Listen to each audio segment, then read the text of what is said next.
Hello students, this is Kanupriya, PGT Geography, and here I am once again with my next video on chapter 4, that is part 2 of chapter 4, which is Distribution of Oceans and Continents.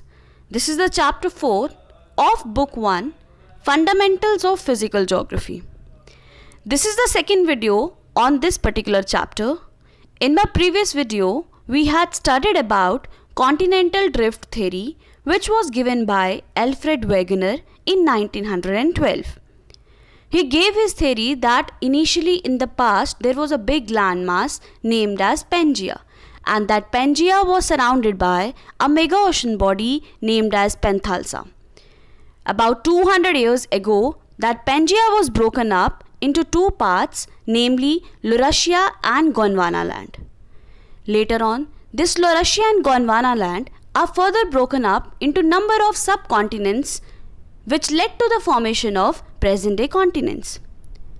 After that, we had studied the evidences given by Alfred Wegener in support of his theory, that is continental drift theory.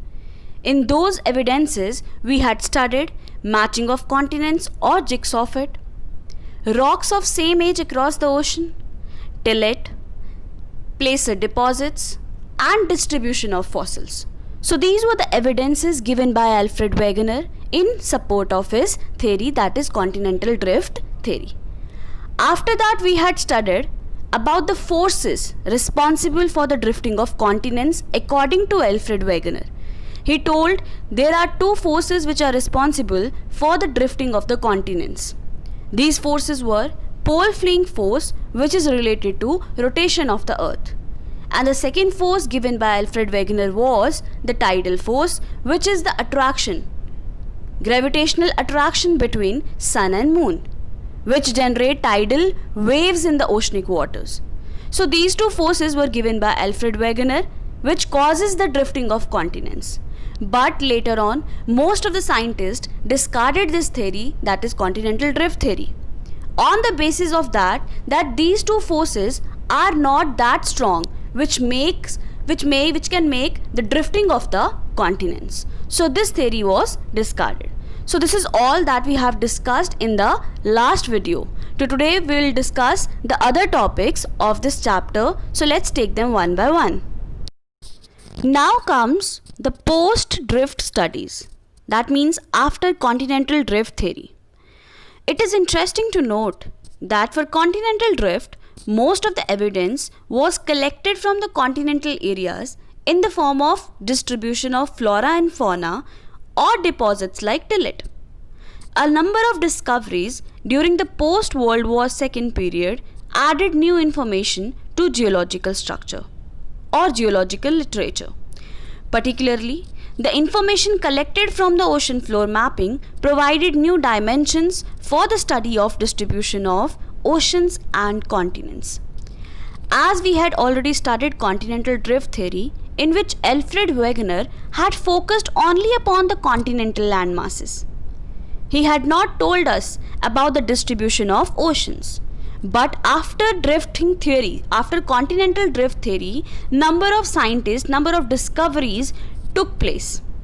And they have started mapping the ocean floor, which provided new dimensions for the study of oceans and continents.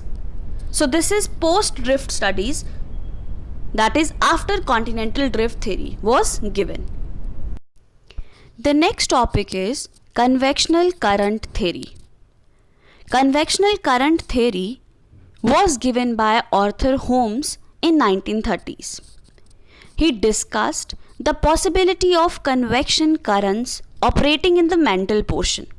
You know, our earth is made up of three layers. Earth's interior is made up of three layers, that is the crust, the mantle and the core. And according to Arthur Holmes, there are certain convectional currents which are operating in the mantle portion, and mainly in the upper mantle, which is called as asthenosphere, which we had discussed in the chapter 3rd, that is interior of the earth. These currents are generated due to radioactive elements causing thermal differences in the mantle portion. These convectional currents are basically generated in the mantle portion because of the disintegration of radioactive elements which are present in the upper mantle. And these radioactive elements causes heat differences. Thermal differences means heat differences or temperature differences. After that, Holmes argued that there exists a system of such currents in the entire mantle portion. This was an attempt to provide an explanation to the issue of force, on the basis of which contemporary scientists discarded the continental drift theory. So basically, Arthur Holmes wanted to say that these convectional currents which are generated in the mantle portion are responsible for the drifting of the continents and for the oceans also. So this was the concept given by Arthur Holmes, which later on used by plate tectonics to explain the drifting of the continents. So this is convectional current theory. Now comes mapping of the ocean floor. After continental drift, number of discoveries took place and they have started knowing about the ocean floor.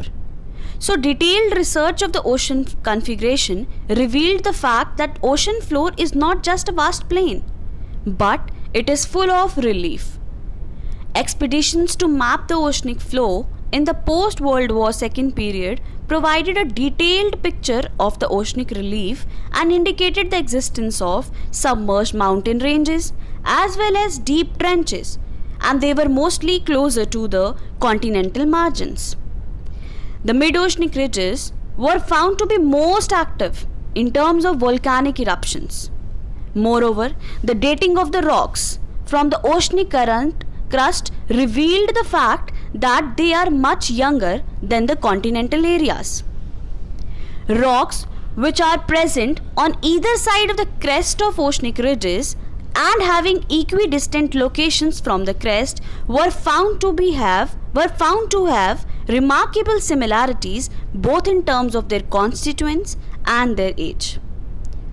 So these were the discoveries which took place after scientists have started mapping the ocean floor, from where they had concluded that ocean floor is not just a vast plain, it is composed of variety of relief features that are submerged under oceanic water. You can see mountain ranges as well as deep trenches. You can see mid-oceanic ridges that are submerged under oceanic water. These mid-oceanic ridges are basically the centers of volcanic eruptions. And moreover, they have calculated that the oceanic rocks are much younger as compared to the continental rocks.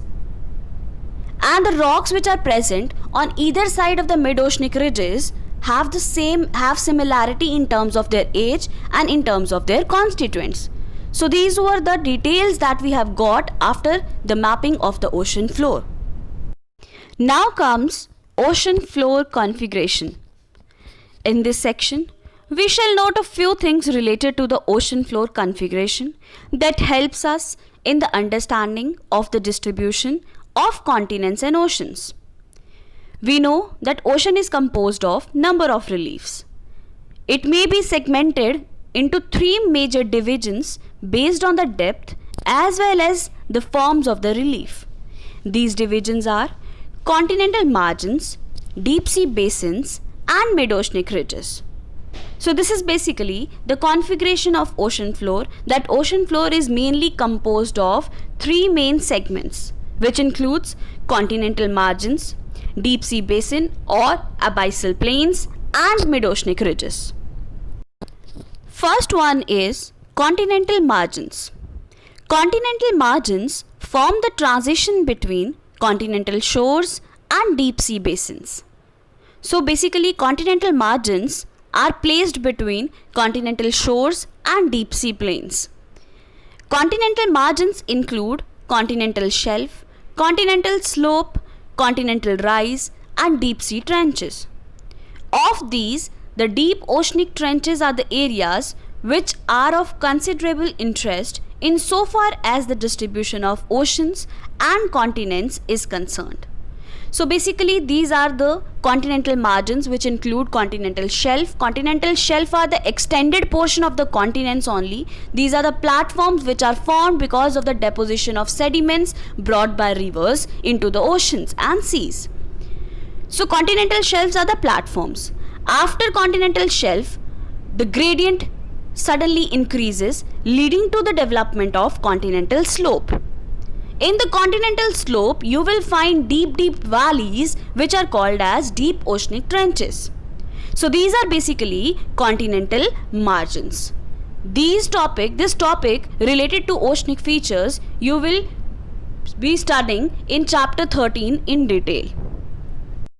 Second one is abyssal plains or deep sea basins or deep sea plains. Abyssal plains are the extensive plains that lie between the continental margins and mid-oceanic ridges. So abyssal plains are found between continental margins and the mid-oceanic ridges. The abyssal plains are the areas where the continental sediments that move beyond the margins get deposits. Basically, the river brought number of sediments into the oceanic water. The sediments that are collected first near the continental margins, after that it goes beyond the continental margins and got deposited in the deep sea plains, which are known as abyssal plains. And abyssal plains are formed because of that deposits. Third one is mid-oceanic ridges. Mid-oceanic ridges forms an interconnected chain of mountain system that are submerged under oceanic water. It is the longest mountain chain on the surface of the earth, though submerged under the oceanic waters. It is characterized by central rift system at the crest, a fractionated plateau and a flank zone along its length. The rift system at the crest is the zone of intense volcanic activity.